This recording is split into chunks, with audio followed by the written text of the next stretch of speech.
Olá, gente, aqui é o professor Luiz. Hoje a gente vai fazer um resumo aqui sobre o tema tabela periódica. A tabela periódica é um conjunto, né, formado por elementos, é um conjunto de elementos que leva em consideração o seu número atômico. A tabela periódica não foi construída de uma hora para outra, de dia para a noite. Ela teve contribuições.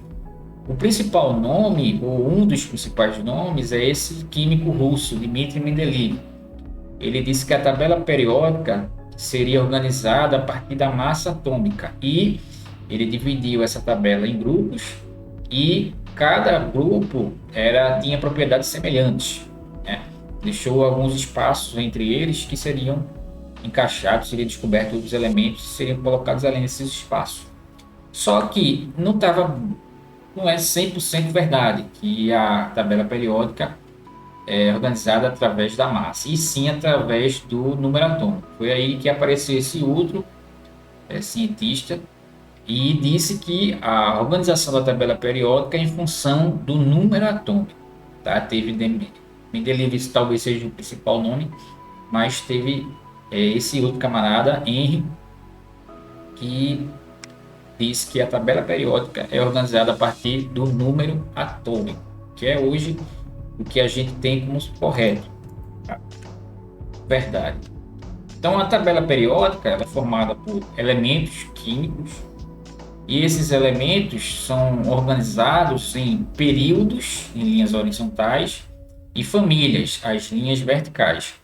Os períodos vão ser determinados pela quantidade de elétrons, né, de cada um dos elementos. A gente vai usar através do artifício do diagrama de Linus-Pauling ou de uma distribuição eletrônica e fazer a quantidade de camadas que um elemento tem. Então, os períodos são as camadas eletrônicas de cada elemento. Se um elemento tem 3 camadas, ele vai pertencer ao terceiro período. Se ele tem 4 camadas, ele vai pertencer ao quarto período. Então, os períodos, que são as linhas horizontais, está se referindo, essas linhas aqui, a quantidade de camadas eletrônicas. As linhas verticais são as famílias, são as propriedades semelhantes de cada um das famílias. Elemento que pertence à mesma família, ele tem propriedades semelhantes. Então, o Li tem a mesma propriedade do Na, que tem propriedades semelhantes com K, com Rb e assim sucessivamente. Aqueles que estão na linha vertical, que são os grupos ou famílias, têm propriedades semelhantes. As famílias também são determinadas pela quantidade de elétrons, só que agora você vai ter que determinar o último elétron aí, né? A última camada do elemento, você vai achar a quantidade de elétrons para saber qual é a família dele, tá? Que a gente vai ver nas próximas aulas. Então, a tabela periódica é formada por linhas verticais, que são os grupos ou famílias, e as linhas horizontais, que são os períodos. A tabela vai ser organizada a partir do número atômico, que é o número de prótons. Só que para a gente organizar, encontrar um elemento na tabela, a gente usa o número de elétrons. Então, através da configuração eletrônica, é possível encontrar a localização dos elementos na tabela periódica, que a gente vai ver nas próximas aulas. Tá? Então, a tabela periódica vai ter grupos, diferentes grupos, vai ter diferentes períodos.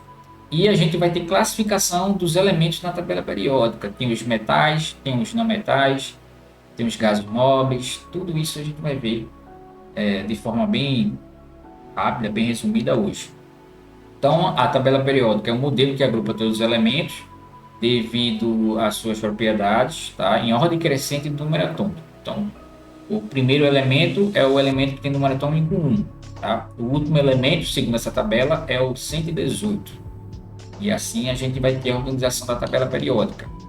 Eu vou ter o primeiro período com 2 elementos, pela tabela atual. O período é a linha horizontal, né? O período é a quantidade de camadas eletrônicas que vai ter esse elemento. Tem 2 elementos, que é o hidrogênio e o hélio. O segundo período tem 8 elementos e o sétimo período tem 32 elementos, que é a 7ª camada. As famílias são as linhas verticais. No geral, eu posso dividir em família A e família B. Dentro da família A eu tenho subdivisões, dentro da família B eu também tenho outras subdivisões que a gente vai encontrar a partir do diagrama de Linus-Pauling.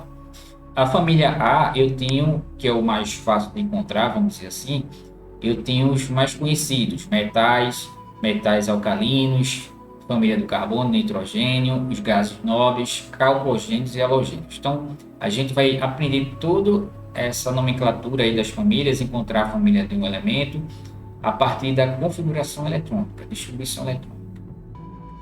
E a família B, que é um pouquinho mais complicado de a gente encontrar.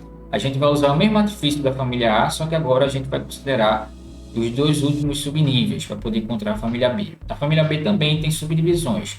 Família 1B, só que não tem um nome tão particular quanto da família A, né? O nome da família A é mais fácil de você entender. Da família B não tem esse nome assim. Família tem os lantanídeos e actinídeos, que a gente vai ver depois também como é que faz isso daí. Então, a cronologia, a ideia básica da tabela periódica, surgiu com a ordenar os elementos em períodos e famílias, a partir do seu número atômico. Então, tem cientistas, o principal dele é Dmitry Mendeleev, tá? O mais conhecido, quando você fala de tabela periódica, aparece esse nome aqui, mas o martelo foi batido por esse camarada aqui, Henry Moseley,